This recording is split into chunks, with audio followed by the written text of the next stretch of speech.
Documents required for the import of new machinery and equipment. 1. Automatic import license. 2. Packing list. Bill of lading for contracts. 5. Invoices. Instruction manual. 7. 3C data name, specification, model, quantity, amount, place of origin, date of manufacture, purpose, place of use, product picture.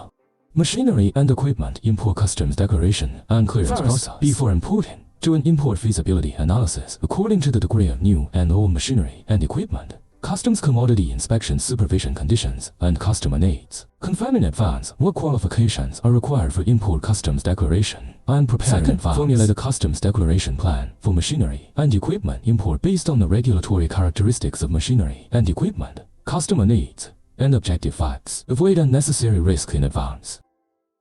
3. Notify foreign shipments and prepare relevant materials. Fill in the delivery documents and send relevant materials as agreed. 4. Before arriving in Hong Kong, do a good job of paperless signing of electronic commissions in advance. 5. Arrival at the port for import inspection, customs declaration, tax payment, inspection and release of goods.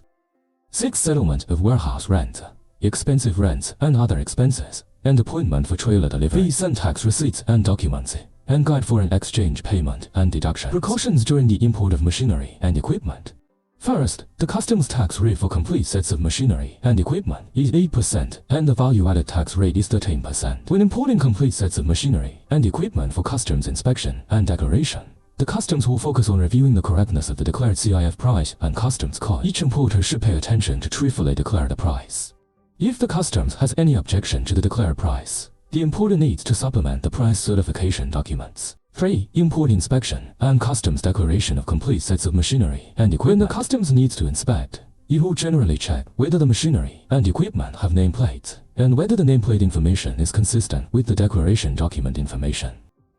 4. Complete sets of machinery and equipment are often packaged in wooden boxes to protect the equipment.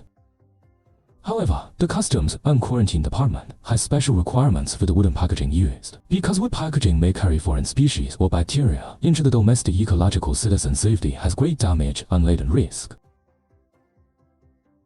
The Customs and Quarantine Department will focus on the inspection of machinery and equipment packaging products. Wooden packaging must have IPPC fumigation labels, and fumigation labels must be correct.